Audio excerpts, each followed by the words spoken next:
Kembali lagi di Reacting Bahas Dunia Anime bersama Anime Multiverse. Jadi kali ini Mimin itu pengen ngasih tahu kalian kalau ada 10 pertarungan off screen atau yang tidak ditayangkan terbesar di One Piece. Ada beberapa pertarungan epik yang terjadi di dunia One Piece yang belum atau tidak diperlihatkan oleh Eiichiro Oda dalam ceritanya. Berbagai pertarungan tersebut hanya muncul atau dihadirkan melalui referensi karakter. Beberapa dari pertarungan tersebut menentukan apa yang terjadi sekarang juga. Sebagian dari pertarungan tersebut bahkan dianggap memberikan pengaruh besar terhadap sejarah di dunia One Piece. Cerita One Piece tidak pernah kekurangan adegan pertarungan dalam ceritanya. Bahkan, Oda Sensei seringkali memperlihatkan berbagai pertarungan yang sangat epik. Sayangnya, meskipun pertarungannya sangat menarik dan epik, serta para pelaku yang bertarung pun bukanlah karakter sembarangan. Terkadang ada juga pertarungan yang tidak diperlihatkan dalam ceritanya, alias terjadi secara off-screen. Berikut Mimin akan kasih tahu ke kalian satu persatu.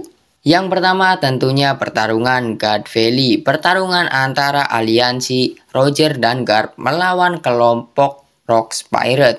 Pertarungan epik yang terjadi pada 38 tahun lalu ini pastinya akan mendapatkan sambutan yang luar biasa dari para fans jika muncul dalam ceritanya.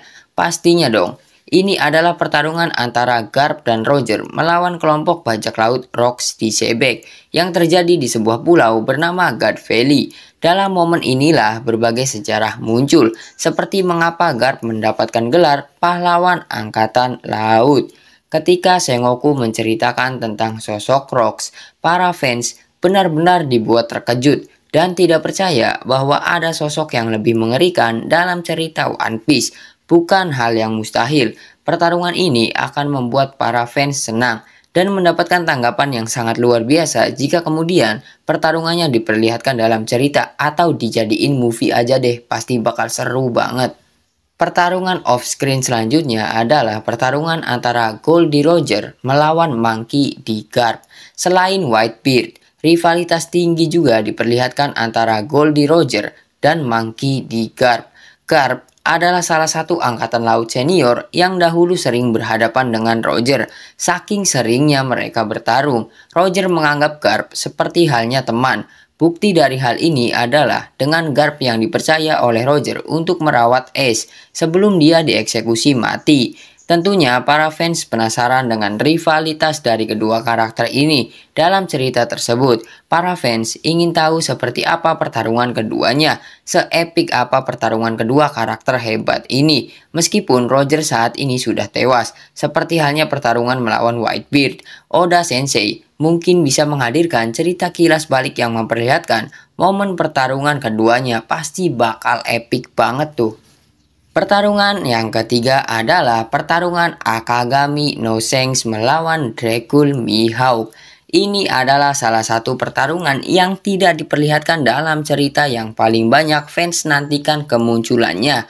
Sebelum cerita utamanya mulai, Shanks dan Mihawk sudah terkenal sebagai rival abadi seperti halnya Roger dan Garp. Keduanya seringkali bertarung satu sama lain, tapi yang menariknya adalah meskipun mereka berdua sering bertarung, tidak ada dari mereka yang dinyatakan sebagai pemenang. Dracul Mihawk sendiri mengaku jika saat ini dia sudah tidak lagi berminat untuk bertarung melawan Shanks. Hal ini karena Shanks kehilangan lengannya dan hal itu dianggap tidak menarik lagi oleh Mihawk. Whitebeard sendiri mengakui bahwa pertarungan mereka mampu mengguncang seluruh Grand Line. Pertarungan seepik Mihawk dan Shanks tentunya akan sangat menarik jika dihadirkan dalam ceritanya. Menarik banget pastinya.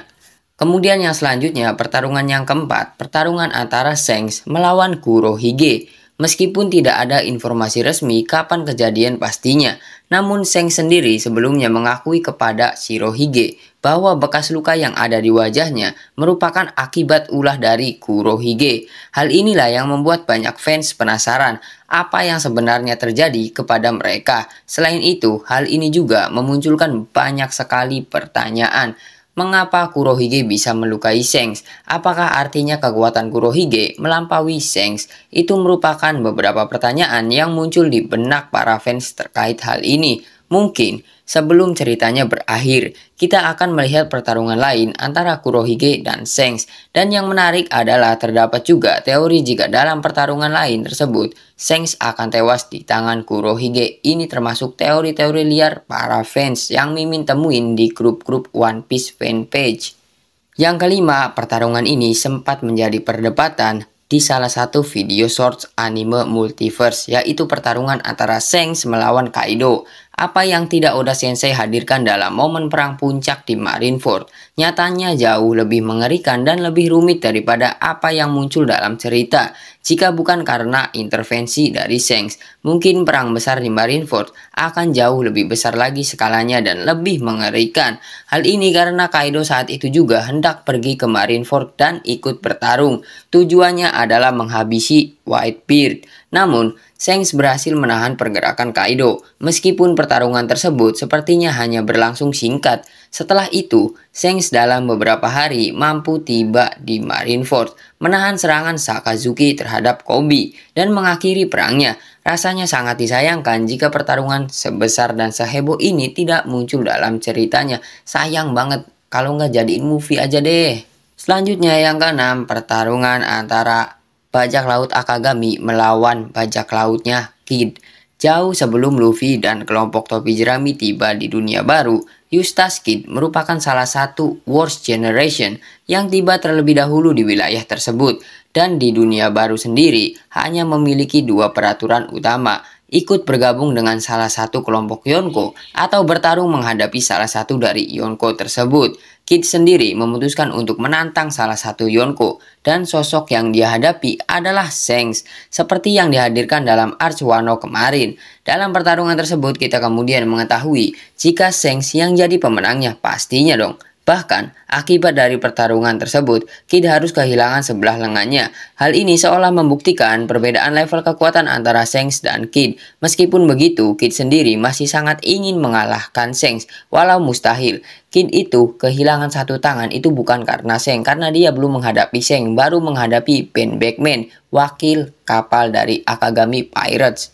Nomor 7. Pertarungan antara Gekko Moria melawan Kaido. Sekitar 23 tahun yang lalu, Kaido pernah menghadapi Gekko Moria di wilayah Ringo Wano. Dalam pertarungan yang terjadi selama kurang lebih 3 hari tersebut, pada akhirnya dimenangkan oleh Kaido. Level kekuatan Gekko Moria memang jauh di bawah level kekuatan Kaido, meskipun dia sudah berada di puncak kekuatannya. Dalam pertarungan tersebut, Moria harus kehilangan seluruh krunya yang dihabisi oleh Kaido. Selain itu, Kaido juga meninggalkan Moria dalam kondisi yang tidak berdaya. Akibat hal tersebut, Gekko Moria masih menyimpan dendam terhadap Kaido sampai saat ini. Ini juga yang kemudian membuat Moria membangun pasukan zombie untuk menghadapi Kaido. Para fans tentunya ingin Eiichiro Oda menghadirkan pertarungan tersebut dalam cerita. Ya, agak menarik juga sih.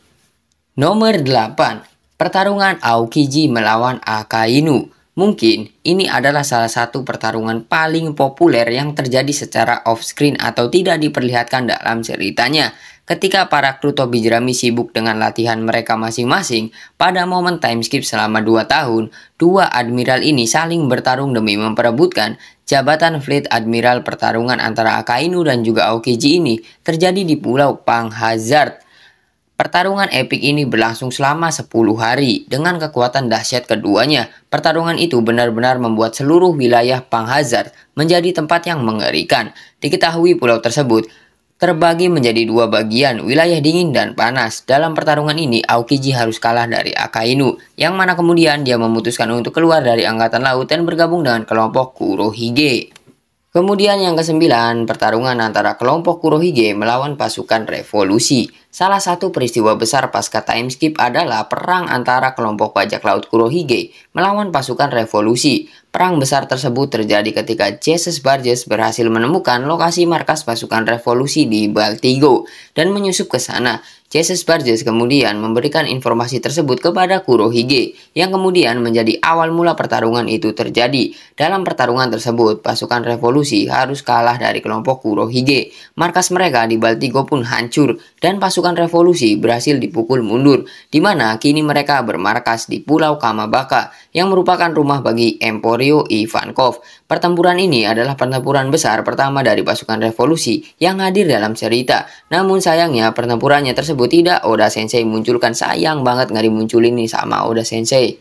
Yang terakhir yang ke-10 adalah perang balas dendam. Dalam pertempuran puncak di Marineford, kita melihat bagaimana Shirohige akhirnya harus tewas di tangan mantan anak buahnya sendiri, Kurohige. Melihat kejadian tersebut, Marco dan sisa kru Shirohige lain memutuskan untuk melaksanakan balas dendam terhadap kelompok Kurohige. Pertarungan ini kemudian dikenal dengan nama Payback War. Meskipun Marco dan yang lain begitu menggebu-gebu untuk membalas dendam kematian kapten mereka, sayangnya harus diakui jika level kekuatan Kurohige berada jauh di atas mereka. Dalam pertarungan tersebut, Marco dan yang lain akhirnya harus kalah, yang membuat kru bajak laut Shirohige akhirnya memutuskan untuk bubar. Dalam pertempuran Wano kemarin, kita melihat Izo dan Marco sempat membantu Luffy dan aliansinya. Ini sangat menyedihkan banget perangnya.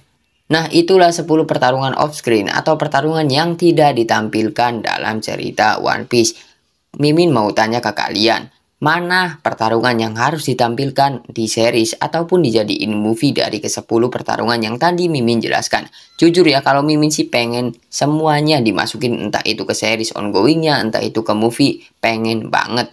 Mungkin untuk video kali ini cukup sampai di sini. Terima kasih untuk kalian yang sudah menonton video ini sampai habis. Jangan lupa untuk like, comment, share, dan juga subscribe. Sampai berjumpa di video selanjutnya.